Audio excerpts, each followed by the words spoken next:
Amados, somos privilegiados por conhecer o nosso Deus, por poder cantar louvores a Ele,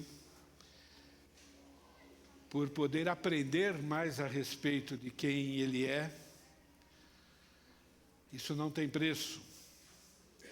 Deus nos escolheu para que pudéssemos conhecê-lo e desenvolver esse relacionamento com Ele.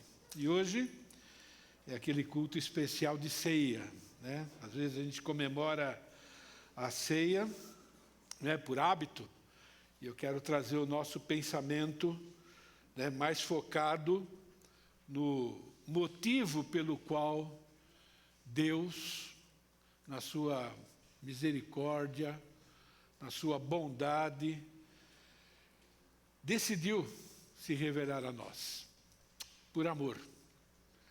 Deus decidiu nos amar. E desde a ceia passada, eu comecei a falar sobre a realidade do amor de Deus. Vou continuar hoje, e aí a gente vai passar esse mês, que o Maurício está ausente, para falar um pouco mais sobre o amor do nosso Deus para conosco. Colocar o foco em Deus. O nosso Deus é um Deus que se relaciona conosco. O relacionamento conosco só é possível porque Ele nos comprou. A palavra de Deus diz que Ele nos resgatou de uma vida miserável, de uma vida de pecado, e o preço é aquilo que nós vamos celebrar hoje, né? O sangue de Jesus. O sangue de Jesus, Ele garante para nós a nossa redenção, a nossa salvação, porque é uma ação que Ele fez e ninguém pode desfazer. Na mensagem da ceia anterior, começamos a desfrutar sobre a realidade desse amor. A Bíblia diz que Deus é amor. Puro amor. Significa que faz parte da natureza de Deus, faz parte da essência de Deus. O amor significa que todas as ações de Deus, todas mesmo, são provas do seu amor.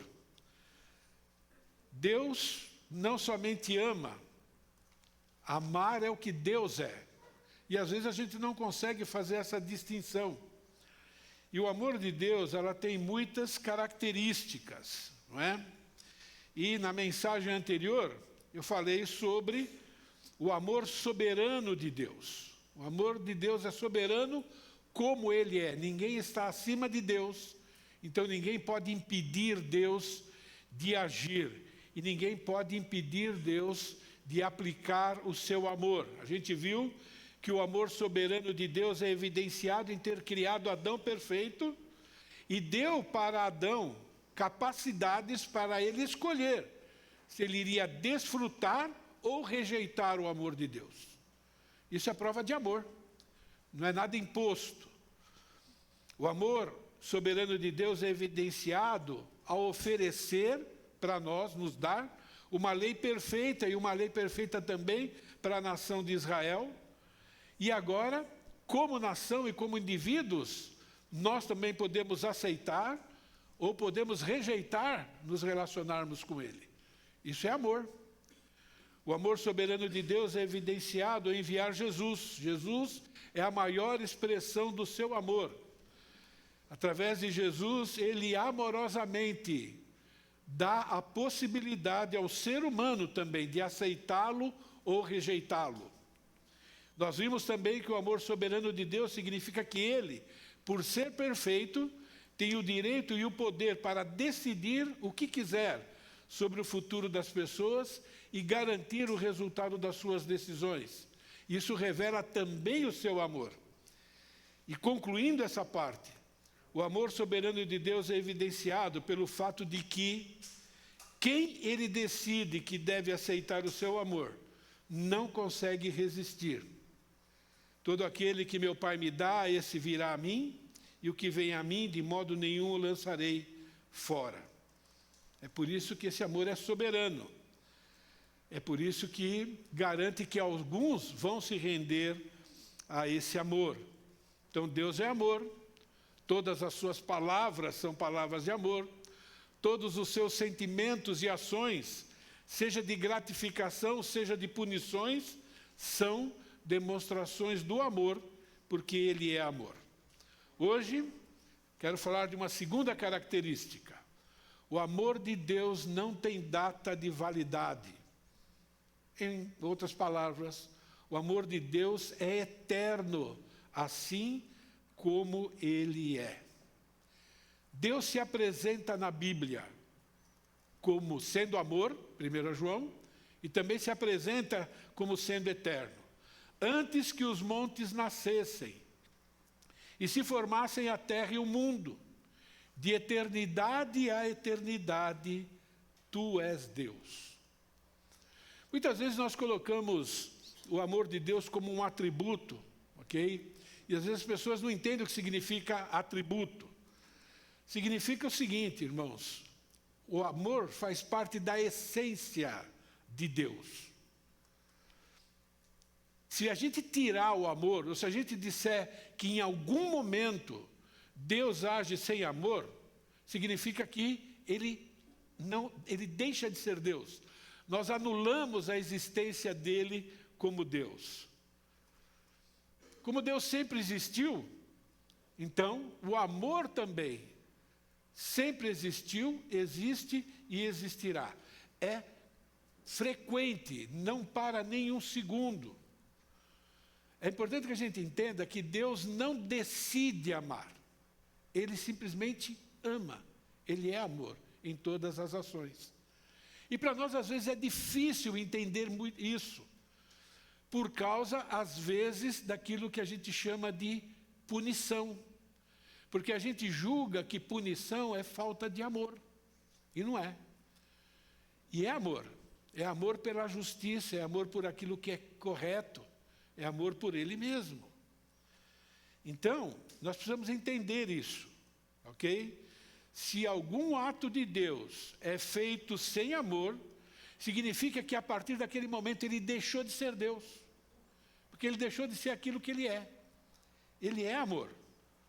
Então, se a gente tira o amor da pessoa de Deus, nós tiramos Deus do universo. Ele passa a ser um ídolo. Ele passa a ser qualquer coisa, uma criação humana.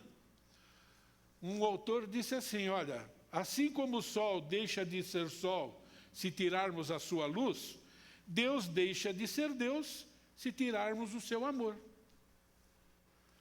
Não podemos desassociar. Por isso que às vezes nós fazemos confusão quando nós temos que tratar alguma coisa de modo mais difícil, né? Será que isso é amor ou não é? Se nós estamos seguindo as instruções de Deus, estamos amando. Gostei muito da citação desse teólogo, Schaeffer. Ele diz assim, Deus é amor. Amor não se refere simplesmente à virtude peculiar entre muitas que Deus possui, mas que Deus é exatamente o que esse termo indica. Deus não obteve amor, nem fez algum esforço para manter o amor. O amor é a estrutura do seu ser. Ele é a fonte infalível de todo amor. Sem o atributo do amor, Deus não seria o que Ele é. Os cristãos receberam um título significativo, amados. Título esse que significa simplesmente que eles são amados por Deus. Hoje nós vamos celebrar a ceia do Senhor, porque pela graça dele a gente entende esse amor. E porque nós somos amados por Ele, isso aqui essa celebração é uma prova disso. Agora, irmãos, eu quero que a gente entenda, né, a profundidade desse amor, a realidade desse amor, e porque ele é tão importante para nós também. Uma prova do amor de Deus, que não tem data de validade, está no relacionamento dele com Israel. E é muito importante que a gente entenda que o relacionamento de Deus com Israel, tá bom? É um símbolo do relacionamento que Ele está tendo conosco hoje. Num certo nível, tá bom? A igreja é igual a Israel. E é muito importante que a gente se enxergue como nós realmente somos.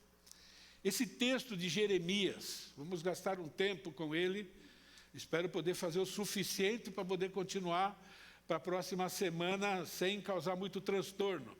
Mas olha que declaração de amor, irmãos. De longe me deixou ver o Senhor dizendo. Jeremias aqui está recebendo uma profecia daquilo que vai acontecer com o povo de Israel alguns meses depois, no máximo alguns anos depois. E essa é a declaração de amor de Deus. Com o amor eterno eu te amei, por isso com benignidade te atraí. Deus falou para Jeremias, fala isso para o meu povo. É eu que estou dizendo isso. É uma maravilhosa declaração de Jeremias para o povo de Deus. Agora, o contexto, irmãos, é que é impressionante. Essa declaração, ela é feita com Israel sendo infiel a Deus por 800 anos, quase que frequentes. Dá para imaginar isso? As pessoas às vezes nos fazem mal por 8 segundos, a gente já quer que os dois mãos no peito da pessoa, já quebra relacionamento, já fica indignado. Consegue imaginar isso? E eu quero que a gente medite nisso, nesse contexto histórico de Israel. Quase 800 anos ininterruptos de idolatria. O livro de Jeremias, ele foi escrito para advertir a nação de Israel em amor que a longanimidade de Deus com a idolatria chegou no limite que ele mesmo estabeleceu. É um limite longânimo, 800 anos. Né? Esse juízo já tinha sido anunciado por Moisés. 800 anos, quando Deus está tirando o povo de Israel, por Deus ser atemporal, por Deus conhecer o nosso coração, ele avisou, olha, se vocês fizerem ou cometerem idolatria, vai acontecer, e nós temos a descrição. E Deus demorou 800 anos, tolerou 800 anos para cumprir essa profecia. E a profecia cumprida é uma prova do amor também. Deuteronômio, 800 e poucos anos antes. Porém, se o teu coração se desviar, e não quiseres dar ouvidos, e se fores seduzidos, e te inclinares a outros deuses e os servires, então hoje te declaro que certamente perecerás, não permanecerás longo tempo na terra que vais passando o Jordão para possuir-lhes. Irmãos, quero passar rapidinho aqui a história de idolatria de Israel, e o amor de Deus, que é eterno e que não tem data de validade. A história de Israel começa assim, ó, a nação nasce, a data aqui, irmãos, é provável, tá bom? Sempre há uma diferença aí de 200, 300 séculos, mas fiquem na mente o acontecimento. A nação de Israel nasce mais ou menos 1450 antes de Cristo, libertados lá do Egito, Deus fazendo tudo aquilo que nós já estudamos. 3 meses depois, eles me fazem um bezerro de ouro. 3 meses depois, sendo cuidado por Deus, sendo alimentado por Deus. Aí, né, Deus trata o povo. Aí eles têm, assim, 100 anos, vamos dizer assim, se mantendo fiel. E quando a gente fala de Israel, nós estamos falando da grande maioria. Ok? Então, sob a liderança de Moisés e de Josué, fiel. Josué morre, mais ou menos 1350 a.C. Aí fica instaurada uma idolatria que dura dos 350 anos. O livro de Juízes. O livro de Juízes é um livro do quê? Altos e baixos, por causa da idolatria. Eles se tornavam idólatras, Deus mandava os inimigos, aí eles clamavam a Deus, Deus por misericórdia mandava um juiz, aí eles ficavam mais ou menos, né? Mudança de acampamento, né? Fiéis mais 2, 3 meses, ok? Aí eles voltavam para a idolatria, e assim foi, 350 anos. E Deus lá agindo em favor do povo. Depois desses 350 anos, constante idolatria, tem o período do rei Davi. Se você ler lá, você vai ver lá mais ou menos 60 anos, que provavelmente foi o menor período de idolatria em relação à nação. Mas no final do reinado de Salomão, a idolatria se torna algo oficial lá em Israel. Para agradar as esposas, Salomão construiu altares e construiu templos na frente do templo de Deus. Imagina, o templo de Deus está aqui e aqueles altares e aqueles templos lá. E aqui a gente está chegando a 350 anos antes de Jeremias declarar o amor de Deus por eles.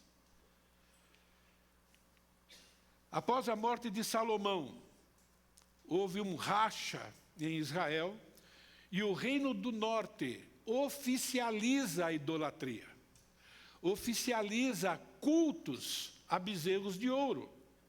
Adotou a idolatria logo que houve a separação. E a gente vai falar mais sobre isso mais tarde. Por isso que o reino do norte, ele foi punido um pouco antes do reino do sul, em 722 a.C. Mas o reino do sul, ele ficou agora cambaleando, né? Às vezes ia um rei lá, fiel a Deus, derrubava os ídolos e derrubava os templos, aí ia um infiel e construía de novo, né? Então a gente está nesse período aí, e Deus extremamente amoroso, extremamente paciente, porque o amor dele realmente não tem data de validade. Os dias de Jeremias, os piores dias, o pecado sempre, né, se intensifica, tá bom? Jeremias, ele profetizou em torno de 50 anos, ele serviu, ok? E aqui Israel chegou nesse ápice, 850 anos de pura idolatria. E Deus continua amando Israel. Não desiste, né? Então, o pior momento aqui, tinha feitiçaria dentro do templo. Manassés praticou feitiçaria dentro do templo de Deus. E um monte de falso profeta dizendo que estava tudo bem. E Jeremias dizendo, vocês vão para o cativeiro. E as pessoas não queriam ouvir isso, eles não acreditavam nisso. Nessa época, 3 principais deuses, não eram os únicos, mas eram adorados.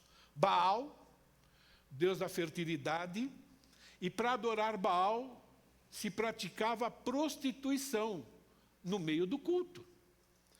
A rainha do céu, Estar e Asterote, ela é mencionada em Jeremias, capítulo 7, era uma deusa daquela região, da fertilidade.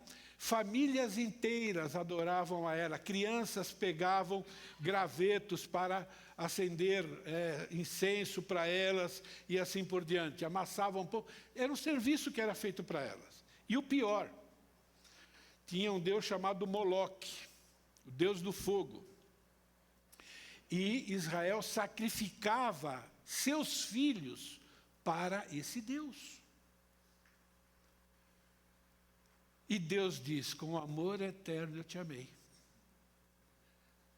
Dá para imaginar isso?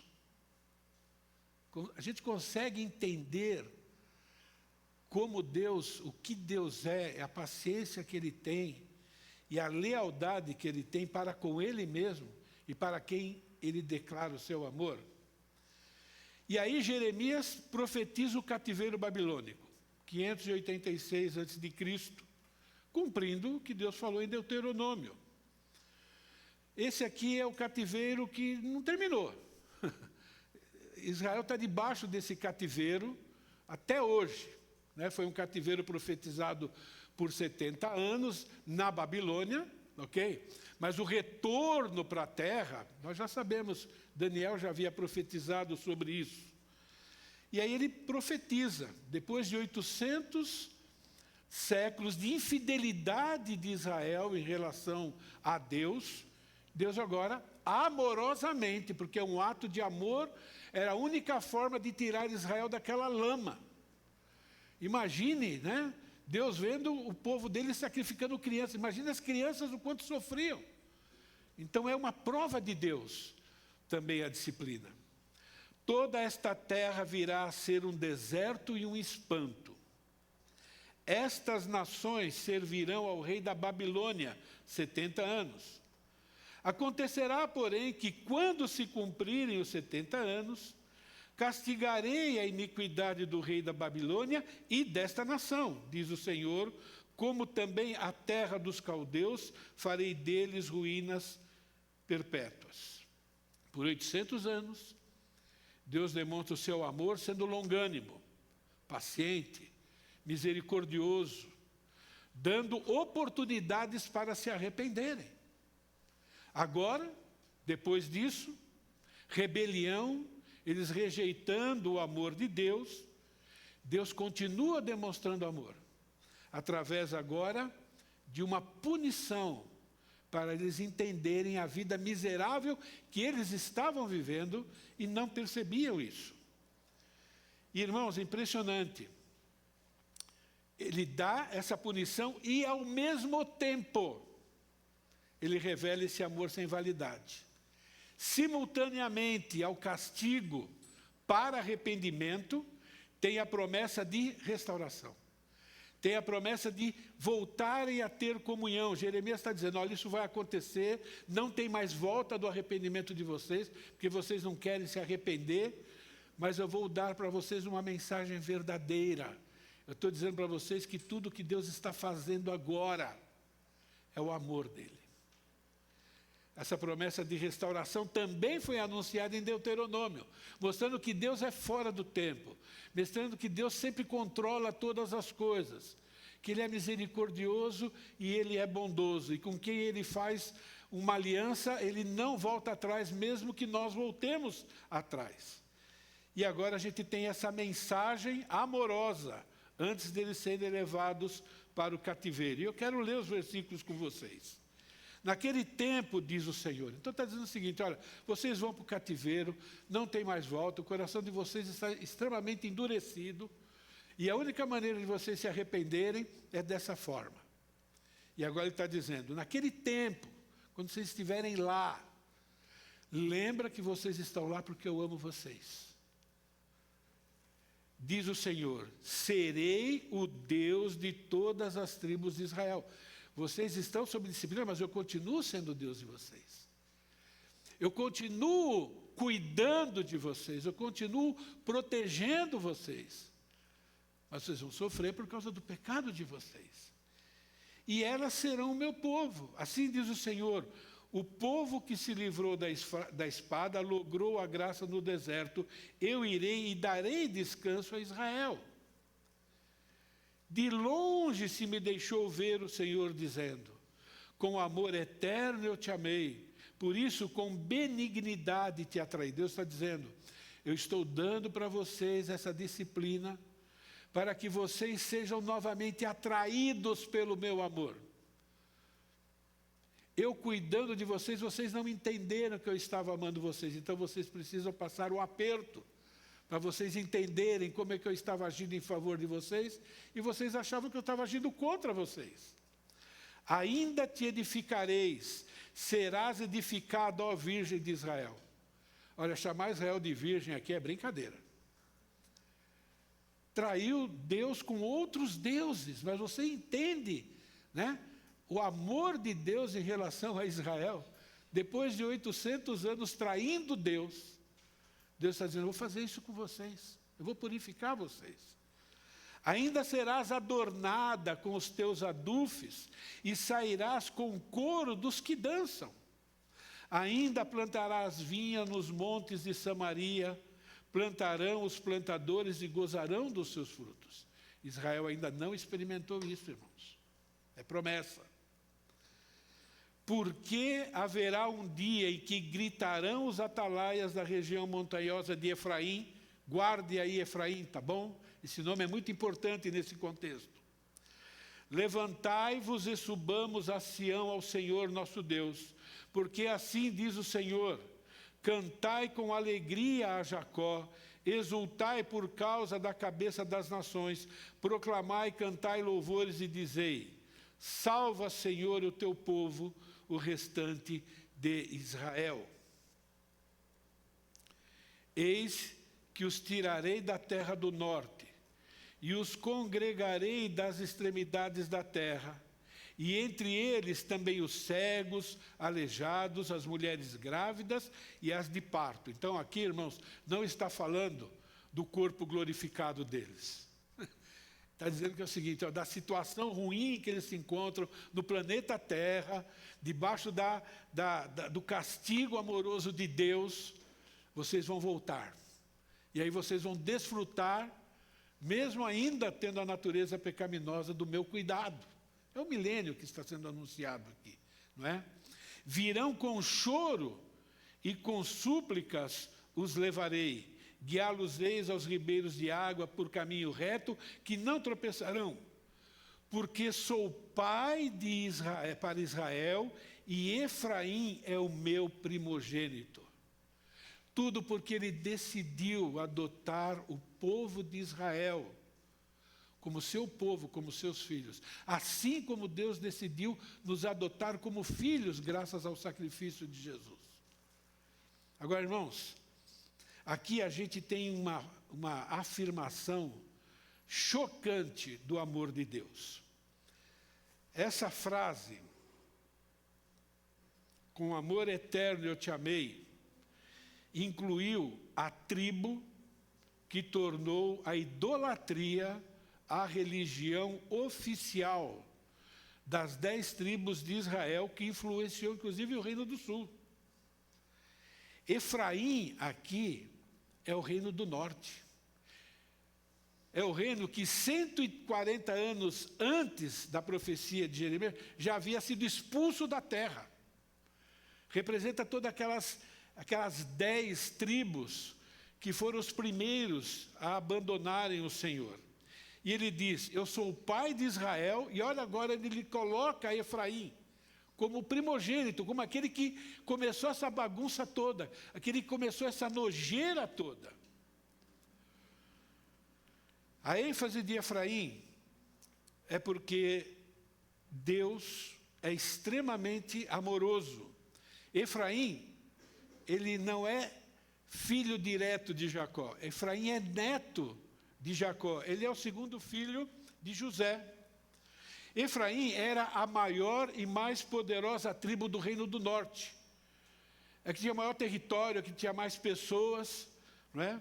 Efraim é aquela tribo que liderou a rebelião contra o filho de Salomão, que dividiu o reino. E Efraim foi a pioneira em introduzir oficialmente a idolatria com bezerros de ouro. Eu quero ler alguns textos aqui. Jeroboão é o rei da tribo de Efraim. Ele se rebela contra a linhagem real de Davi, que é escolhida por Deus. Diz assim, 1 Reis 11, 26. Jeroboão, filho de Nadab, efraíta, de Zereda, servo de Salomão, cuja mãe era mulher viúva, por nome Zerua, levantou a mão contra o rei. Isso é o rei Roboão. As 10 tribos, agora lideradas por Efraim, se rebelam contra o rei, se rebelam contra a linhagem de Davi. Fazem aquilo que Deus ordenou que não fosse feito. Vendo, pois, todo Israel, isso é, as 10 tribos do norte, que o rei aqui é Roboão, não lhe dava ouvidos, reagiu, dizendo, que parte temos nós com Davi? Não há para nós herança no filho de Jessé. As vossas tendas, ó Israel, cuida agora da tua casa, ó Davi. Então Israel se foi para a sua tenda. As 10 tribos escolhem Roboão, da tribo de Davi, para reinar sobre eles. E olha aqui o que Roboão ou Efraim faz. Pelo que o rei, tendo tomado conselhos, fez 2 bezerros de ouro e disse ao povo, basta de subires a Jerusalém. Vês aqui teus deuses, ó Israel, que te fizeram subir da terra do Egito. Pois um em Betel e outro em Dan. E isso se tornou em pecado, pois que o povo ia até Dan, cada um para adorar o bezerro. E agora, Deus diz: com amor eterno eu te amei, e com benignidade eu te atraí. E você, Efraim, também vai experimentar esse meu amor, sem data de validade. Amor cheio de graça, cheio de verdade, cheio de compaixão. Você vai continuar fazendo parte da minha família. De longe se me deixou ver o Senhor dizendo: com amor eterno eu te amei, por isso com benignidade te atraí. Virão com choros e com súplicas os levarei, guiá-los-ei aos rebanhos de água pelo caminho reto, em que não tropeçarão. Pois sou pai para Israel, Efraim é o meu primogênito. O amor de Deus faz com que o pior seja transformado em igual ao melhor. O amor de Deus faz com que todos nós, pecadores, sejamos tratados como aquele que vai receber a herança como primogênito. E quem é o primogênito de Deus? Jesus. O amor de Deus por nós vai fazer com que nós sejamos tratados exatamente como Jesus é tratado agora. Somos coerdeiros de tudo o que Jesus conquistou lá naquela cruz. O amor de Deus não tem data de validade. Incluiu a tribo que foi, vamos dizer, a nação idólatra, o pai da idolatria. Eu vou continuar essa mensagem no próximo domingo, nós vamos celebrar a ceia do Senhor. Mas eu quero fazer uma rápida aplicação para nós, igreja, atual povo reconciliado com Deus. Assim como nos escolheu nele antes da fundação do mundo, para sermos santos e irrepreensíveis perante ele em amor, e nos predestinou para ele, para a adoção de filhos, por meio de Jesus Cristo, segundo o beneplácito da sua vontade. O que nós encontramos aqui? Encontramos aqui termos extremamente importantes. Embora a nossa realidade ainda seja pecadora, não sei se muito diferente do povo de Israel, cada um aí precisa avaliar o próprio coração, o perdão de Deus para conosco, ele é eterno. Ele prometeu. O perdão está garantido unicamente pelo sacrifício suficiente e perfeito de Cristo lá na cruz. Desde a eternidade, antes do mundo ser mundo, ele nos adotou. Está adotado, está adotado. Não tem, ele não devolve. Ele vai agir na nossa vida, ele vai trabalhar, ele vai ser longânimo, ele vai usar Hebreus capítulo 12 na nossa vida, mas tudo, irmãos, é amor, é prova de amor dele para conosco.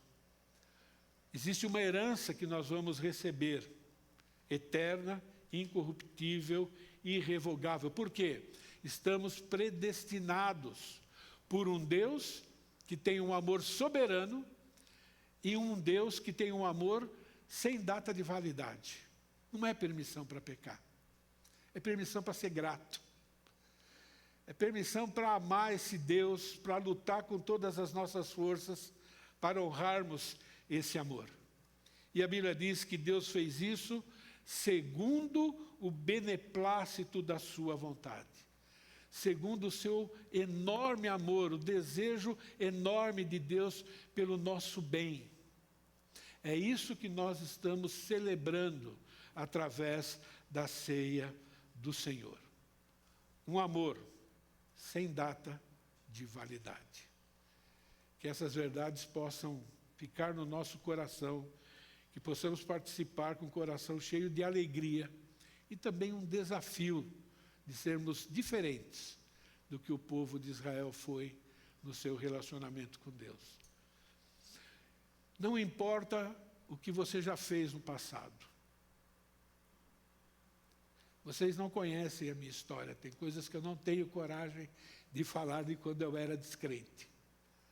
Mas eu só vou dizer uma coisa para vocês. Eu só não matei de propósito. A única coisa que eu não fiz. Olha o que eu estou dizendo. Eu só não matei de propósito. E Deus transformou a minha vida. Então você também pode ser transformado por esse amor. Se você ainda não entendeu esse amor, fale com a gente. Estamos prontos para ensinar a respeito dele. Vamos celebrar a ceia do Senhor? Vamos lá, Luciano Pai.